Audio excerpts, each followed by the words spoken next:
Bonjour. Je suis heureux d'être ici aujourd'hui pour une mission très importante et une mission sur très hautes instructions de son Excellence M. Paul Biya, président de la République, chef d'État, chef des armées.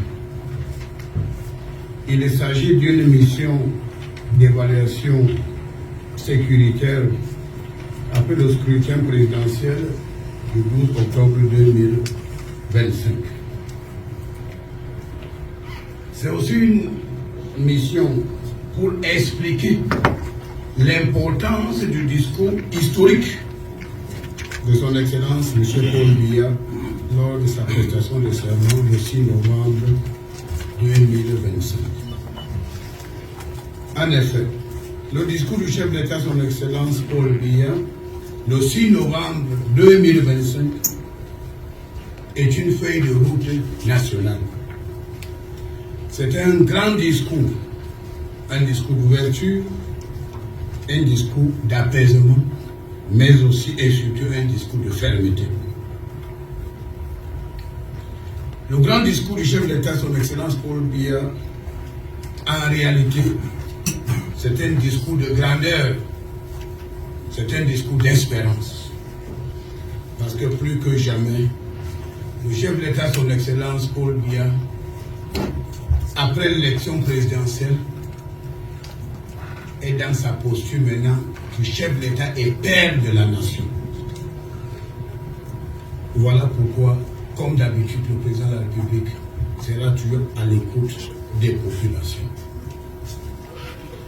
Il est aussi question de faire une évaluation sécuritaire après le scrutin, car les ennemis de la nation et certains hommes politiques irresponsables ont distillé beaucoup de mensonges et beaucoup de manipulations. Et il est temps de balayer ces mensonges et ces manipulations afin que les faits soient établis et que la communauté nationale et internationale soit au courant de la bonne information et de ce qui s'est passé. Je tiens surtout, lors de cette occasion, à transmettre aux autorités administratives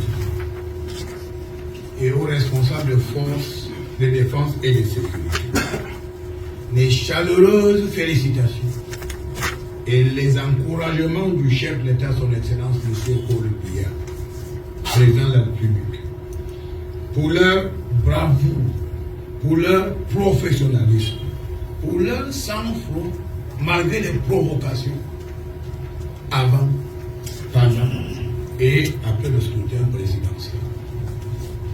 Selon le rapport que le gouverneur m'a fait tenir tout à l'heure, je constate que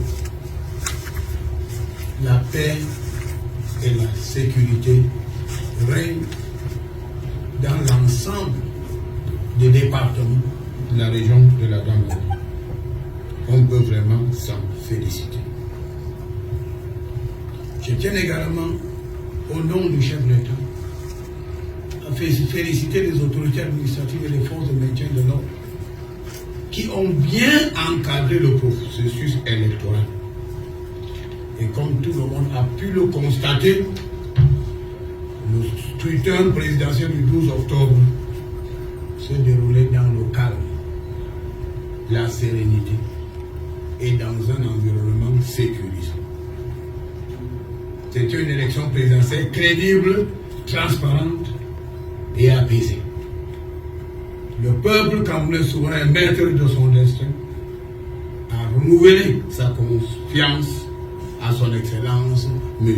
Paul Biya, président de la République, chef de l'État, bâtisseur infatigable d'un grand Cameroun uni, stable, paisible, prospère, respecté et courtisé.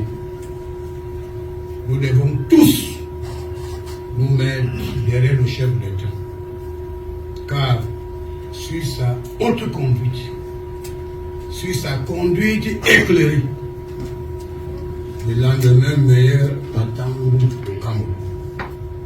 C'est pour cette raison que nous devons tous bien comprendre bien lire et bien exploiter le discours historique du chef de l'État lors de la prestation du serment le 6 novembre 2025. Nous allons recevoir les élus, les élites, les chefs religieux, les chefs traditionnels, et chacun aura une copie du discours du chef de l'État.